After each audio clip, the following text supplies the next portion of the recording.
Welcome to the conversation. One of the most terrifying and interesting toys that was introduced in this chapter was Mommy Longlegs.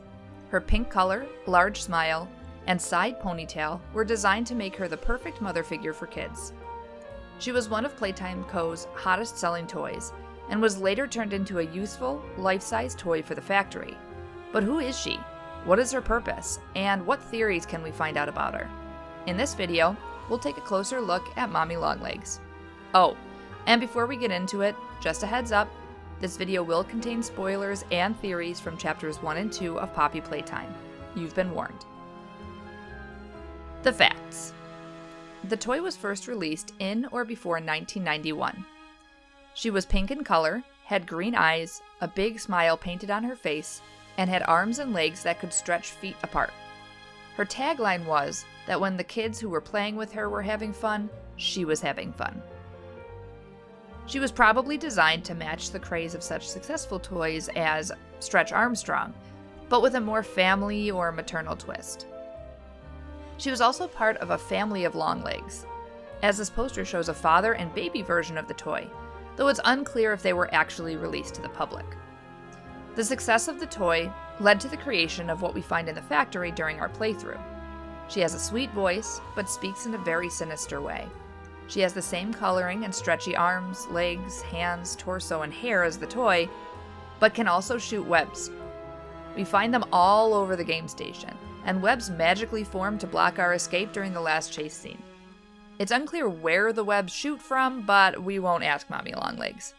Also, not sure why she didn't just shoot us with webs to trap us during that last chase scene, but oh well, her mistake, not ours. This giant monstrous form of the beloved toy was Experiment 1222. Marie PAYNE is the name of the person inside the toy, something we will get back to soon.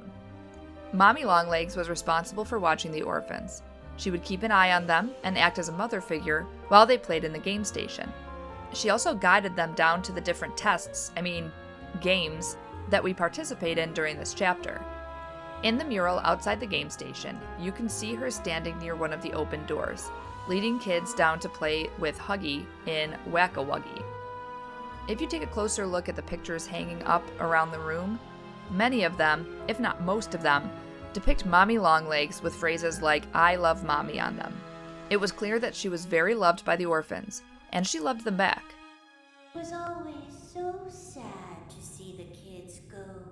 They called me Mommy because I was the closest thing they ever had to one.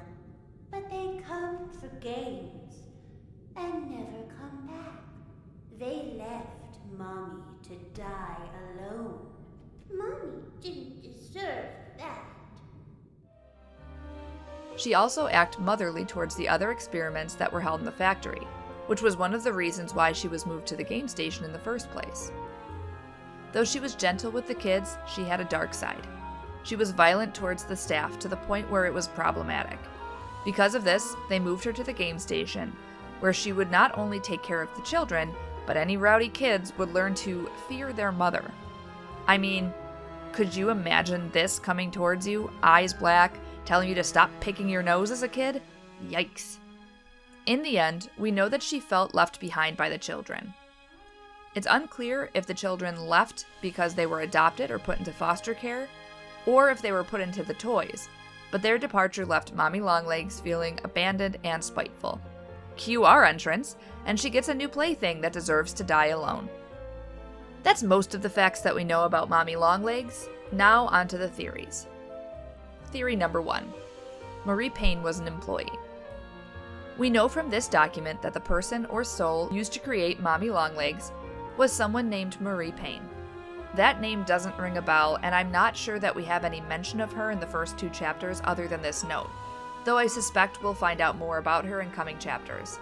It's unclear why she was selected for the experimental program, but I believe she didn't have a choice, and I think giving her the last name PAYNE signifies that the process of converting her to the Pink Spider Queen wasn't a pleasant one.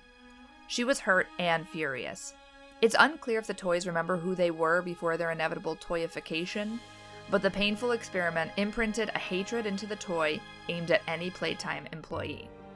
But you worked here, so if anyone anyone deserves to die alone, it's you.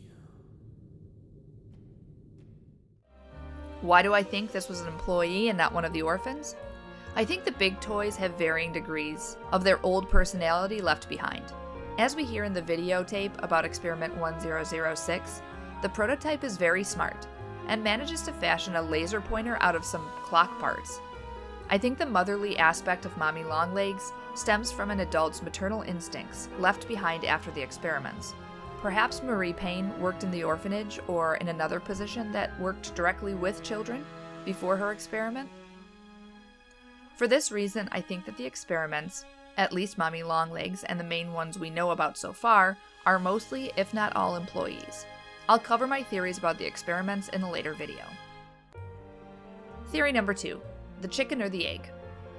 Mommy Longlegs was a very interesting character, and it made me start to think, what came first?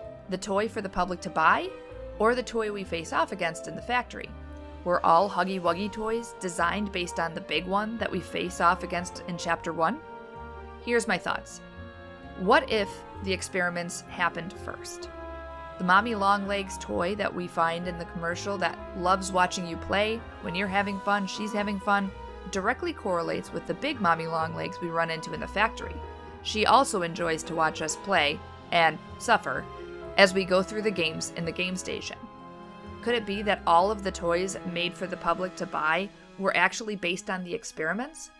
Perhaps they only made toys off of the successful experiments, seeing these as the ones that would be the hot sellers. Or what if the toys came first? In my mind, it's more likely that the toys came before the experiments, and the experiments were put into life-size versions of their biggest sellers. Huggy Wuggy, Kissy Wissy, Mommy Longlegs. On the desk in Ludwig's office, we see a blueprint for a new toy. We also see 2 failed Mommy Longlegs sketches, saying that they were too creepy for kids. Since these drawings are found in the damaged toys room, the toys most likely came first and the experiments came after their success. Theory 3. Did Mommy Longlegs attack and eat the other toys? Throughout Chapter 1 and 2, we find bloody toys all over the factory. It's become such a normal sight that I barely notice them most of the time.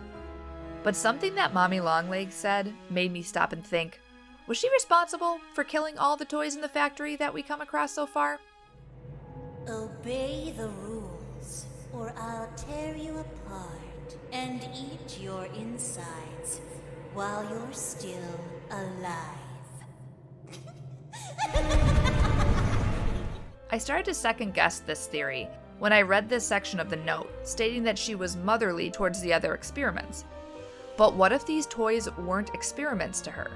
What if she only saw the big experiments like Huggy Wuggy as something to protect? This note also says that she was conditioned before being sent to the game station. Maybe she was conditioned not to care about the experiments anymore? Or maybe she just doesn't care about anything anymore.